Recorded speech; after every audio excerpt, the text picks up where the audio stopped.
Hello guys! Good morning! For today's video ay samahan niyo po kami at pupunta po tayo ng Olongapo para kumuha ng student permit from LTO.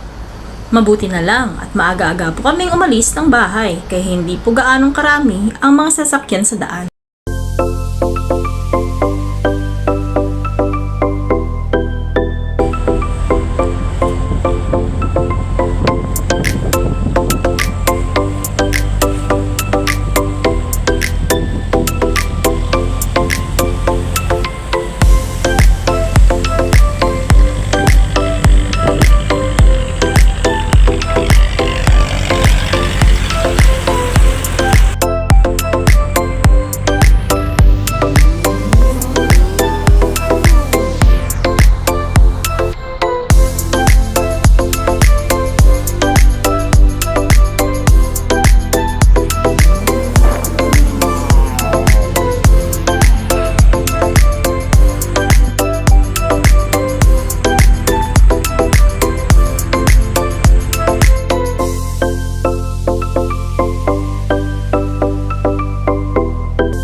Nakarating na nga po kami dito sa lugar, sa Olongapo kung saan ay tayo po ay magpapamedical muna bago tayo tumuloy sa LTO sa processing ng student permit.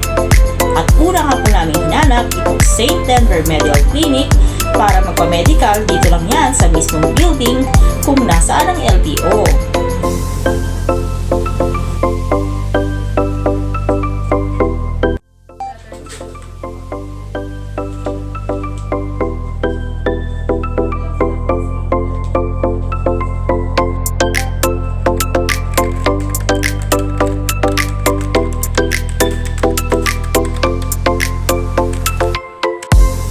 Matapos na nga po namin na magpa-medical ay dumiretso na nga po kami sa LTO at ayan, sobrang dami na nga po ng mga tao. Pumila na nga muna kami dito sa unang window para isubmit ang mga requirements.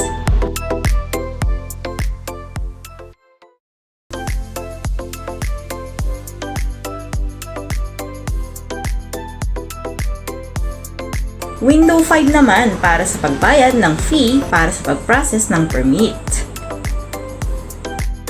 Pinapasok na nga lang din po kami sa loob for thumb mark and information at matapos nga po yan ay makukuha mo na ang student permit mo from window 6.